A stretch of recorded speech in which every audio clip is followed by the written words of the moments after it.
Bismillahirrahmanirrahim. Assalamualaikum warahmatullahi wabarakatuh. Waalaikumsalam warahmatullahi wabarakatuh.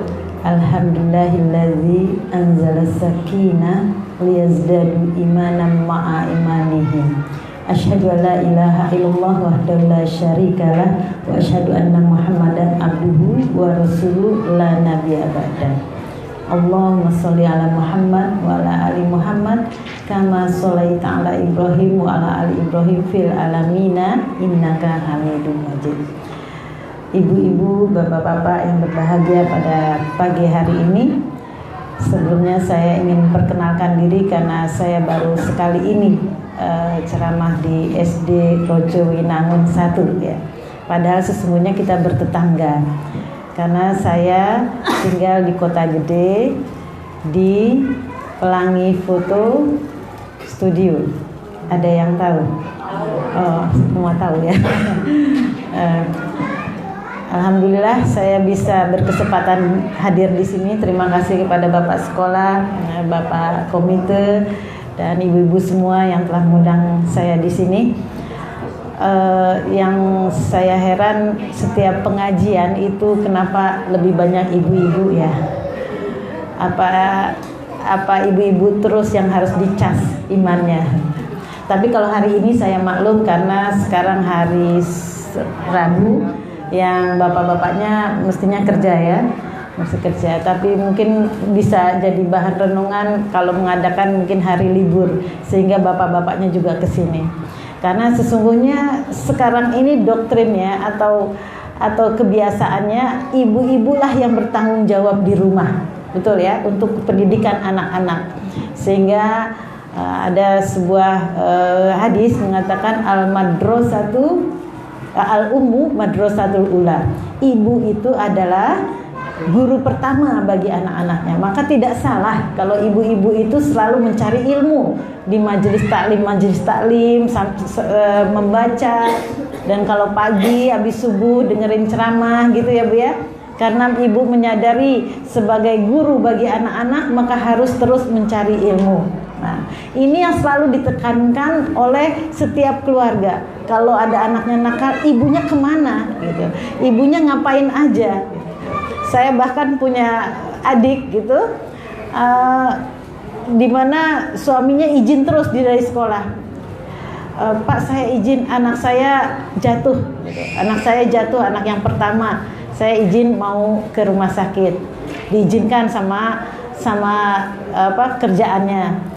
Besoknya lagi izin lagi, anak yang nomor 2 jatuh lagi, ya gitu. Jadi sampai akhirnya si istri nggak enak gitu karena suaminya selalu izin.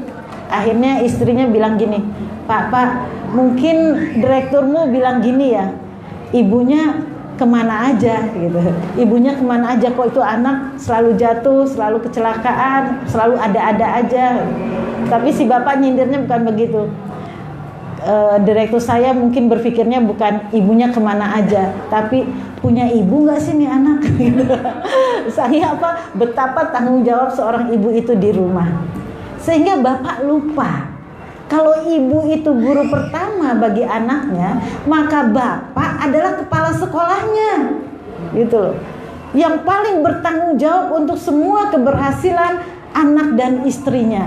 Dia kepala sekolah, maka disitulah peran bapak yang harus kita tuntut. Bagaimana pertanggungjawaban anak dan istrinya itu sampai nanti di akhirat. Ini disadari nggak ya sama bapak yang males pengajian, yang males mendengarkan ceramah, cari duit mulu. Kalau cuma ngasih makan sama anak, burung-burung juga bisa ngasih makan anaknya, binatang-binatang pada bisa ngasih makan anaknya, ya kan? Kalau cuma melahirkan anak, binatang juga melahirkan anak. Tapi yang memiliki tanggung jawab sampai dengan akhirat, sampai surga dan nerakanya keluarga, hanyalah manusia. Hanyalah seorang bapak yang beralamatkan manusia atau bernamakan manusia. Jadi kalau bapak hanya mencari duit, merasa sudah cukup bertanggung jawab, itu salah besar gitu. Karena bapak tadi kepala sekolah, surga dan nerakanya seorang istri dan anak ada di tangannya. Maka seandainya seorang ibu itu mendengarkan pengajian seminggu 3 kali, bapak harusnya 10 kali dengan bagaimanapun caranya. Gitu, dengan bagaimanapun caranya. Kalau nggak bisa pagi, siang, malam banyak majelis taklim. Gitu. Nah, nanti sampai di rumah, Pak, bapak yang 10 kali, saya 3 kali cukup. Gitu kan?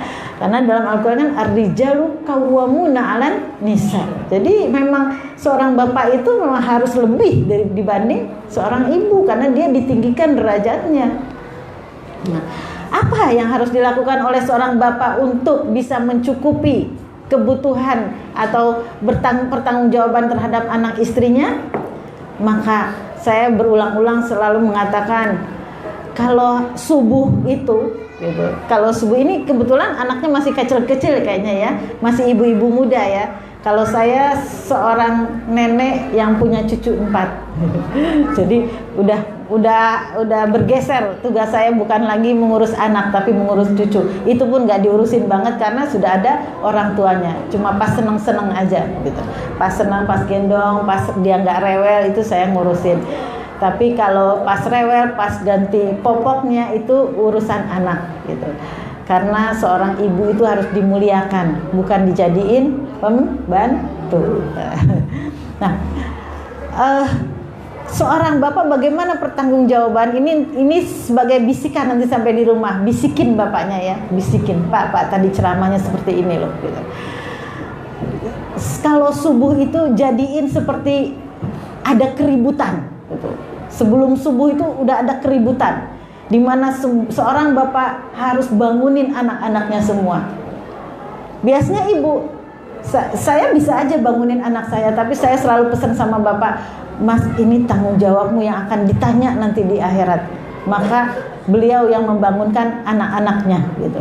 Bangunin anak-anaknya dengan bagaimana caranya, kemudian yang laki-laki diajak ke masjid.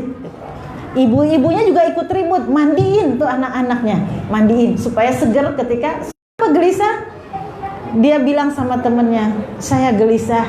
Apakah anak-anak saya sholat subuh berjamaah nggak ya? Gitu.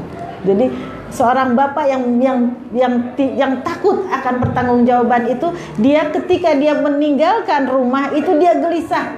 Apakah di rumah anak-anaknya sholat subuh berjamaah nggak ya? Dan dia ingat. Setiap kali berangkat sekolah, anak-anaknya itu diberi kelebihan uang. Nah, ini lebihnya uang. Sedekahkan ya. Jadi dia, seorang bapak itu merasa anak-anaknya juga harus dibiasakan untuk bersedekah. Gitu. Karena sedekah itulah yang akan menolong nanti di dalam alam kubur kita dan di padang mahsyar nanti. Gitu. Besok di padang mahsyar tuh orang pada ketakutan, lari-lari mencari perlindungan. Kenapa mencari perlindungan? Disebutkan wal jibalu kal ihnil manfus, di mana gunung-gunung berterbangan, terus matahari turun ke bumi, air laut tumpah. Seperti tsunami itu air laut tumpah, tapi tumpahnya berupa lahar panas. Jadi air laut itu berubah menjadi lahar panas. Bagaimana orang tidak bingung pada saat itu? Dan kemana orang-orang itu berlindung? Adalah kepada sedekah-sedekahnya, walaupun itu hanya sebutir kurma. Dicari, saya pernah bersedekah sebutir kurma, mana ya sedekah saya. Nah, itulah yang menjadi perlindungan kita nanti di padang mahsyar. Jadi kalau sedekahnya sedikit, perlindungannya juga sedikit. Nah, bapak yang baik, yang sudah memikirkan masa depan anak-anaknya sampai nanti di akhirat, membiasakan anak-anaknya itu bersedekah gitu. Bersedekah. Seorang ibu juga gitu. Kalau ngasih bekal ya buat anaknya, lebihkan. Nah, ini lebihnya ya buat teman-teman